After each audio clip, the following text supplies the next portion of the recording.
une autre session, poursuivons cette journée avec une autre session d'échange d'expériences, cette fois-ci avec le groupe BNP Paribas, présent dans 68 pays et avec plus de 193 000 collaborateurs. Et bien, c'est tout simplement la première banque de l'Union européenne en produits nets bancaires. Dans un instant, Rim Terraoui, le Chief Data Officer du groupe BNP Paribas, ainsi que Laurent David, le directeur général adjoint et Chief Operating Officer, se confieront à Flore Segalen, la CEO de NetExplo, et Olivier Sampieri, le Managing Director et Senior Partner au BCG. Leur cas d'usage s'intitule l'ESG Data Platform, une plateforme centralisée qui réunit effectivement les données ESG des entreprises pour être justement un leader dans la finance durable.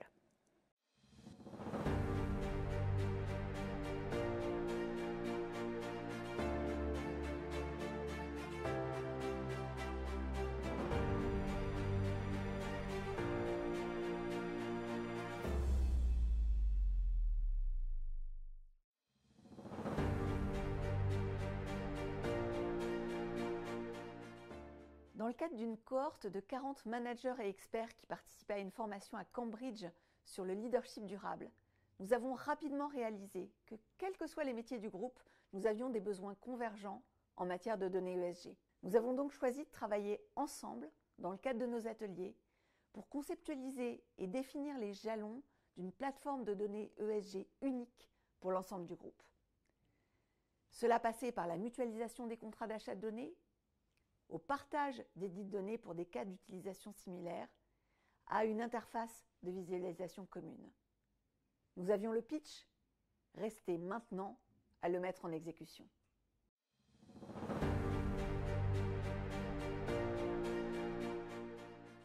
À ce jour, nous avons intégré une petite dizaine de fournisseurs de données externes. Cela représente plus de 10 000 data points et une moyenne de 700 utilisateurs uniques par trimestre. La définition des priorités s'est faite de manière pragmatique, à chaque fois qu'un besoin transverse était partagé par plusieurs métiers. Cela nous a vraiment permis d'éviter les effets tunnels et d'être au plus proche des utilisateurs. Nous avons opté pour une architecture moderne et modulaire basée sur un cloud privé en utilisant des technologies évolutives afin de gérer l'augmentation de la charge aussi bien en termes d'utilisation qu'en termes d'intégration de données. La distribution de ces données se fait d'ailleurs aujourd'hui sur plusieurs canaux, des dashboards, des API ou en mode self-service. Alors une des forces de la plateforme est d'intégrer à la fois des données structurées et des données non structurées, ce qui nous permet une collaboration de plusieurs acteurs. Des experts fonctionnels de la donnée ESG pour définir les besoins, mais aussi nos chargés d'affaires pour la construction d'un scoring interne de nos clients. Bien entendu des data scientists pour développer des algorithmes, comme la résolution d'entités pour lier les données externes à nos référentiels internes. Mais aussi les équipes achats, sourcing, qui s'assurent de l'adéquation des contrats mutualisés entre les entités du groupe avec la distribution des données qui en est faite au sein de la plateforme.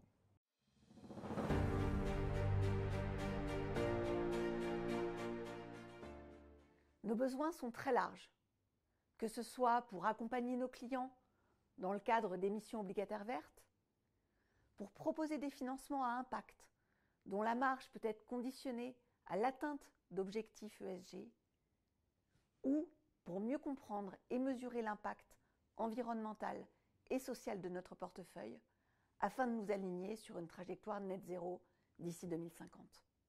Être en capacité pour chaque entreprise, chaque actif, d'avoir des données ESG permettant de le qualifier, nous permet aujourd'hui d'être leader en finance durable, en combinant expertise métier et grande rigueur d'analyse et de structuration. En tant que gestionnaire d'actifs et assureur, nous devons avoir des processus rigoureux avec les meilleures données possibles disponibles dans le marché de façon régulière. Alors pourquoi faire? Pour évaluer la performance extra-financière des sociétés sur lesquelles nous décidons d'investir, pour exercer nos droits de vote de façon pertinente et en cohérence avec nos objectifs, pour mieux offrir à nos clients nos produits et solutions en ligne avec les thématiques ESG qui les concernent. La plateforme ESG Data est un support important dans le déploiement de notre stratégie, en facilitant l'accès, la cohérence et la pertinence de nos données, en nous permettant de mieux connecter ou utiliser ces données à notre propre recherche, en alimentant nos processus de scoring et en nous permettant de construire des scénarios pertinents, et bien sûr en nous aidant à rester à la pointe en matière d'innovation des produits et services pour mieux répondre aux besoins de nos clients.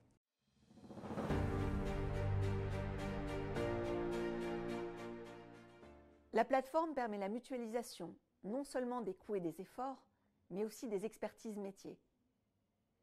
Elle permet d'accueillir des briques de services et de solutions proposées par un métier ou une fonction expert dans son domaine pour les mettre à disposition de l'ensemble du groupe. Nous prévoyons ainsi l'ouverture de 4 nouveaux services dans les prochains mois. 1. Le module propriétaire d'estimation de l'empreinte carbone d'une société. 2. L'évaluation du risque physique qui pèse aujourd'hui sur les actifs des sociétés du fait du réchauffement climatique. 3.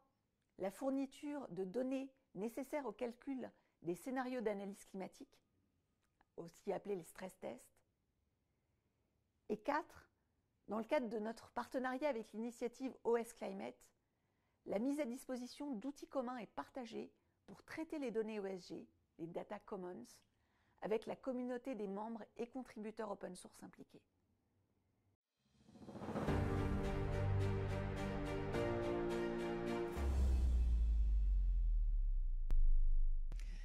Bonjour Rim, bonjour Laurent. Bonjour. Bonjour.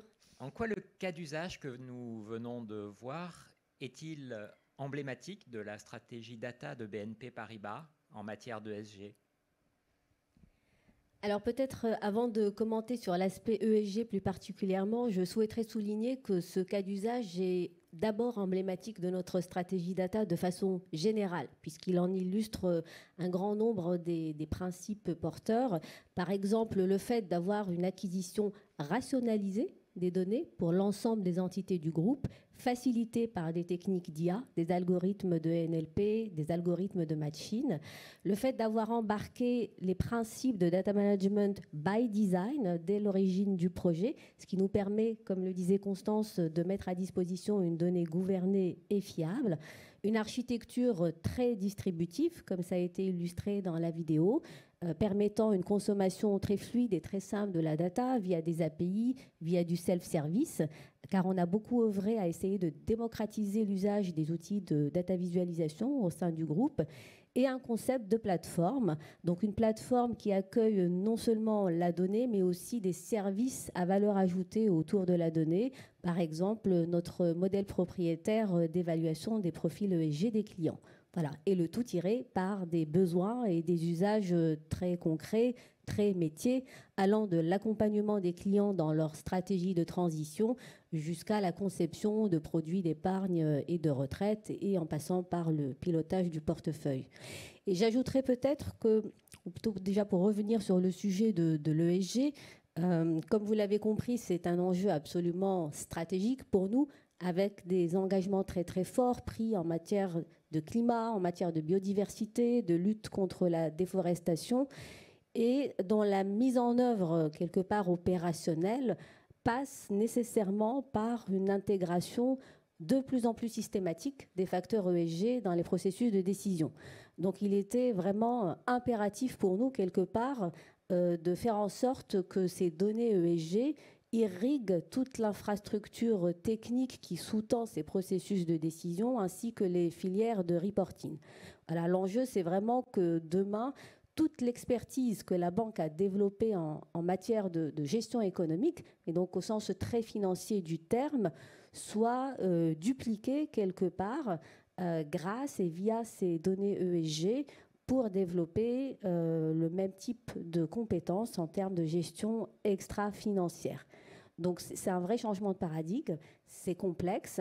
Je pense que la data est vraiment un enabler majeur de ça. Et peut-être que demain, nous pourrons avoir des métriques de création de valeur qui incluent aussi notre impact sur le capital naturel. Et peut-être juste un dernier point qui me semble aussi très intéressant dans ce cas d'usage, et notamment pour une organisation très large et très diversifiée comme la nôtre, c'est que ça illustre que la data et la technologie peuvent être des facteurs d'intégration très puissants.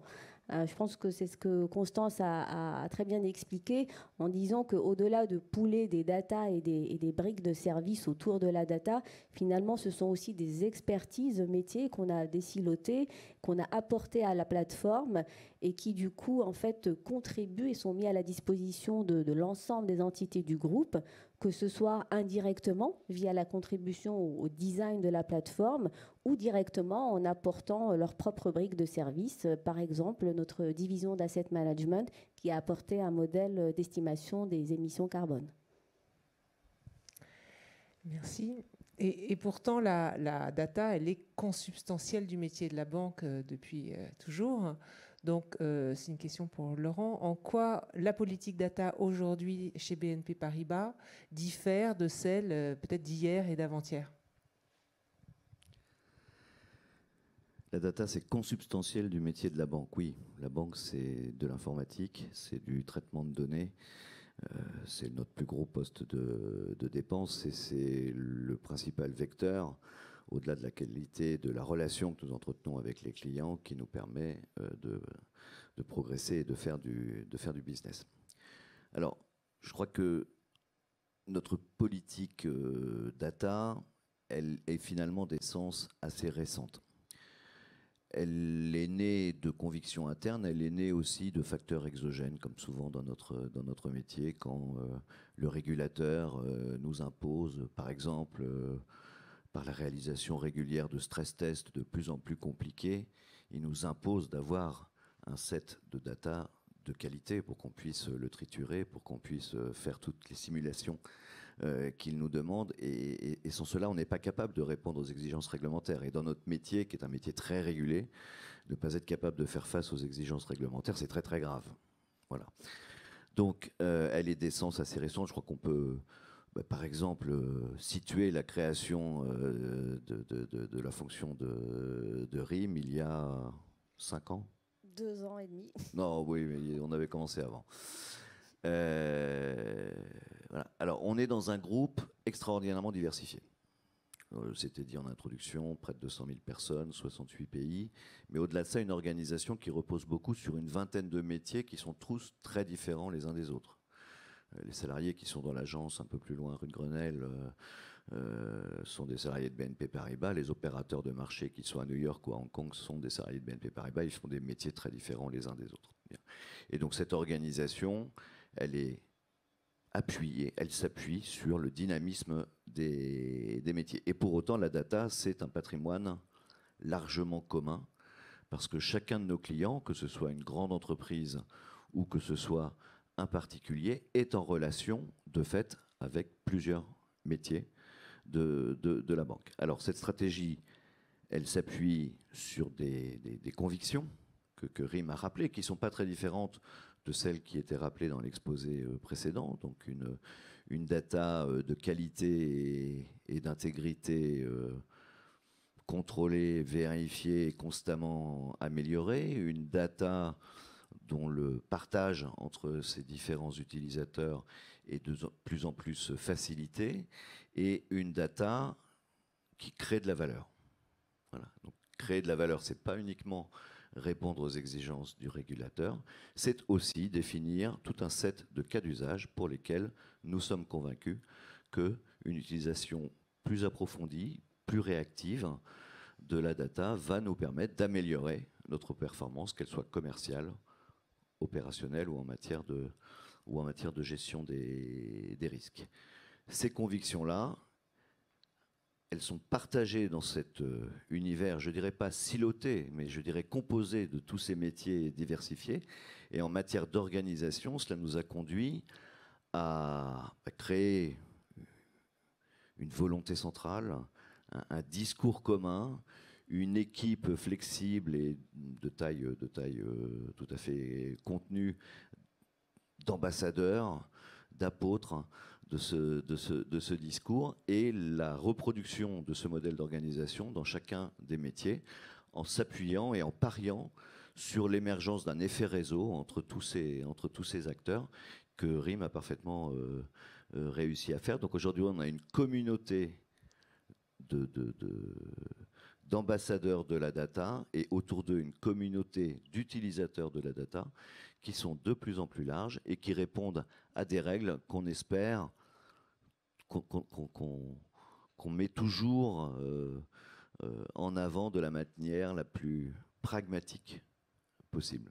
Je pense qu'on pourrait y revenir tout à l'heure. Le pragmatisme, c'est pour nous un sujet clé. On n'a pas été les premiers à sauter dans le train du big data. Parce que quand vous parliez de hier, avant-hier, je me souviens, il y a 10 ans, on commençait à parler du big data, et puis après, on a parlé du bigger data, et puis on s'est dit, bon, bigger, c'est peut-être too big, alors on va parler du smart data. Voilà, on n'a pas été les premiers à sauter dans ces trains-là, on a attendu un petit peu, et aujourd'hui, ça nous permet d'utiliser la technologie, l'état de l'art de la technologie tel qu'il est, et surtout de développer tout ce qu'on fait en direction de cas d'usage bien spécifiques. Et justement, ces différents cas d'usage, là on en a vu un. Quels sont d'autres? Est-ce que vous pouvez donner d'autres exemples et comment ils ont été un peu conçus dans la roadmap? Alors, de façon générale, on peut cartographier nos cas d'usage via un triptyque qui est celui de l'efficacité de nos processus et en particulier de nos workflows. Ensuite, celui de la gestion des risques. Et puis enfin, la top line où on va retrouver également des problématiques de connaissance client, d'expérience client et de création de valeur pour le client. Pardon. Alors, dans le registre de l'efficacité, on va trouver des cas d'usage extrêmement variés qui vont depuis le traitement automatisé des déclarations de sinistres dans l'assurance jusqu'à l'analyse automatique des prospectus de fonds. Donc, je dirais de façon générale que tout ce qui est en fait traitement automatisé et intelligent de la donnée structurée est un cas d'usage extrêmement répandu au sein du groupe. Et c'est pour ça que certaines de nos équipes d'IA ont travaillé au développement de quelques briques génériques de NLP, de speech to text, etc., qui ont été entraînées sur nos données propres pour les rendre en fait du coup plus performantes par rapport à ce qu'on peut trouver en open source ou dans le marché, parce que très près des spécificités des métiers, que ce soit en termes de langage ou en termes de jargon technique. Alors, dans la gestion des risques, les exemples les plus courants de nos cas d'usage concernent en fait la lutte contre la fraude, notamment la fraude des paiements où on parle de centaines de millions de transactions par jour, ainsi que la lutte contre le blanchiment d'argent. Et pour illustrer la partie top line, alors on a un cas d'usage assez emblématique parce que probablement un des premiers qui a été mis à l'échelle au sein du groupe et qui concerne l'optimisation de campagnes de marketing. Mais peut-être que Laurent, tu veux le décrire puisqu'il a été fait sous ton égide. Ça, c'est le data d'hier, ça, c'était mon poste précédent. Oui, que ce soit en Europe du Sud ou en Amérique latine, on a réussi à développer des algorithmes sur base de machine learning qui nous permettent d'optimiser nos campagnes marketing sortantes vis-à-vis des clients, mais d'optimiser aussi les propositions commerciales qu'on peut faire à des clients qui nous sollicitent. Et on utilise pour cela toute l'histoire, non seulement des données statiques qu'on peut avoir sur les clients, mais aussi des données de contact, l'historique des contacts et ce qu'il en est ressorti, le tout de manière, je dirais, extrêmement fluide et en progression permanente, avec des résultats, c'est assez frappant, des résultats en matière d'efficacité qui se chiffrent à 20 à 30% d'amélioration de l'efficacité commerciale. Alors quand on voit ça, on a envie évidemment de le mettre partout, parce que pour une entreprise, 20% d'efficacité commerciale en plus, si vous mettez à côté 20% d'efficacité opérationnelle en plus, ça fait des multiples absolument considérables. Alors, on a aussi des cas d'usage qui traversent en fait ces trois catégories.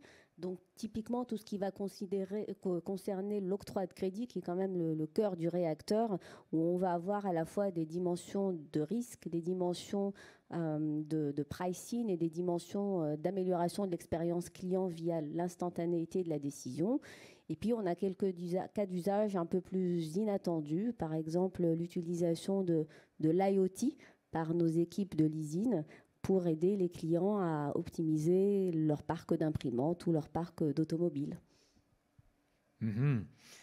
Ouais, optimisation de l'efficacité, diminution des risques, augmentation des revenus, et je comprends plus encore, les opportunités offertes par la data semblent sans limite. Alors il y en a quelques-unes, des limites. Et je dirais que paradoxalement, elles ne sont pas tellement de nature technologique. Paradoxalement, elles ne sont pas tellement liées à la qualité et surtout à la quantité de data que nous avons. Parce que des data, nous en avons énormément. Et la particularité de ces data, c'est que nous considérons que ce sont des data sensibles. Parce que dans une large part, pour toute notre activité de banque je dirais traditionnelle, pour les particuliers, pour les petites entreprises, pour les professionnels, ce sont des données personnelles. Et donc ça nous confère quand même une grande responsabilité dans la manière dont on les traite, dans la manière dont on les protège et dans la manière dont on les utilise. Donc s'il y avait une limite, c'est celle qu'on se pose à nous-mêmes et on l'affirme. Or, ce faisant, beaucoup de nos collègues banquiers ont des politiques assez convergentes avec la nôtre et vice-versa. On la traite, on la protège, ce qui veut dire qu'il y a une dimension éthique, finalement, n'ayons pas peur des grands mots, qui se pose dans l'utilisation de la donnée. On la protège, donc ce sont pour nous, le risque de perte de données est un risque traumatique. Pas uniquement parce que la réglementation nous imposerait potentiellement des sanctions, mais aussi parce que par rapport à ce que nous sommes et ce que nous voulons être, ce serait une catastrophe. Donc la cybersécurité, la prévention du data leakage, chez nous, ce sont des investissements qui se chiffrent en centaines de millions d'euros par an. Nous la protégeons, nous en décrivons l'usage que nous allons en faire et nous nous interdisons un certain nombre d'usages, comme par exemple le fait de vendre les données de nos clients, que ce soit à des opérateurs de biens de consommation ou à des opérateurs de services divers et variés qui pourraient être intéressés. On peut tout imaginer dans un monde qui serait plus dans l'univers de la science-fiction et pas de la réalité. On peut tout imaginer. Donc nous, on se l'interdit et on décrit précisément, parce que pour autant on veut améliorer notre service aux clients, on décrit précisément ce qu'on va pouvoir utiliser, essentiellement des données de nature agrégée, permettant de profiler les clients, et puis ce qu'on ne va pas utiliser, par exemple des données de transactions individuelles. Voilà, donc il n'arrivera pas que parce que vous sortez d'un magasin et qu'on a l'information de votre paiement, immédiatement on vous sollicitera pour y retourner et bénéficier d'un bon d'achat de 10 €. Voilà. Donc un certain nombre de choses qu'on s'interdit. Cette éthique, elle est partagée par tous et elle fait partie du corpus de formation qu'on déploie très largement à l'intérieur du groupe, bien au-delà de la communauté des experts de la data et des utilisateurs de la data. Peut-être revenir aussi quand même sur certaines limites techniques et humaines. Dans le registre technique, comme tu l'as dit Laurent, je pense qu'on revient un peu tous du mirage du big data, et les gens ont bien compris que c'était pas tellement un sujet de quantité astronomique de data au ROI incertain, et plus un sujet d'avoir les données pertinentes pour les cas d'usage à ROI certain. Et donc, quand on combine ça et aussi les sujets d'éthique et l'empreinte énergétique de toutes ces datas, il est extrêmement important d'avoir une hygiène très très rigoureuse de la donnée. Donc empêcher sa prolifération et sa duplication dans tous les sens, s'assurer qu'on a des processus de purge ordonnés, réguliers, et du coup recentrer les efforts de gouvernance et de mise en qualité sur les données pertinentes pour les usages.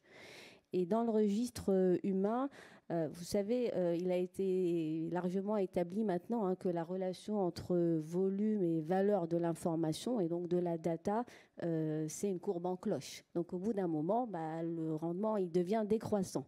Pourquoi? Parce qu'il y a une limite à ce que nous, en tant qu'individus, on peut processer comme volume de data. Et par ailleurs, il y a une limite à ce qu'on peut obtenir en termes de transparence et d'explicabilité d'un algorithme IA quand on le nourrit de trop de data. Voilà. Donc, du coup, c'est vraiment un équilibre un peu subtil à trouver entre volume, valeur et usage responsable, comme disait Laurent. C'est vrai que parmi les sujets qui concourent à l'éthique, il y a la validation permanente et le contrôle permanent des modèles que nous avons développés et qui évoluent avec le temps. C'est-à-dire que voilà, tout ce que nous ne serions pas capables d'expliquer, nous en méfions, nous faisons même plus que cela, et nous avons en permanence des politiques sur la base d'échantillons témoins qui nous permettent de vérifier l'absence de divergence ou l'absence de biais dans les modèles que nous avons développés. Et j'imagine aussi qu'en matière d'octroi de crédit dont vous parliez tout à l'heure, il y a besoin probablement d'être capable d'expliquer aux clients la décision qui a été prise dans un souci de transparence. Oui, absolument. Donc, en fait, ça fait tout à fait partie de l'ADN. Je dirais que quelque part, ça a précédé hein, l'utilisation de l'IA. Je parle sous le contrôle de Laurent, dont le poste précédent était complètement au cœur du sujet. Mais c'est encore plus important avec l'introduction effectivement du machine learning. Et d'ailleurs, GDPR est très très clair là-dessus. Il y a un droit d'opposabilité et d'explication qui est absolument majeur.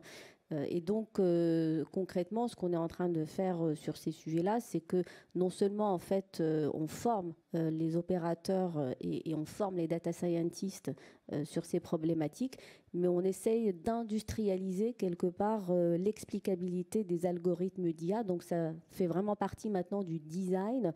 Il y a des librairies qui sont mises en production pour que ça soit totalement intégré et part entière du livrable.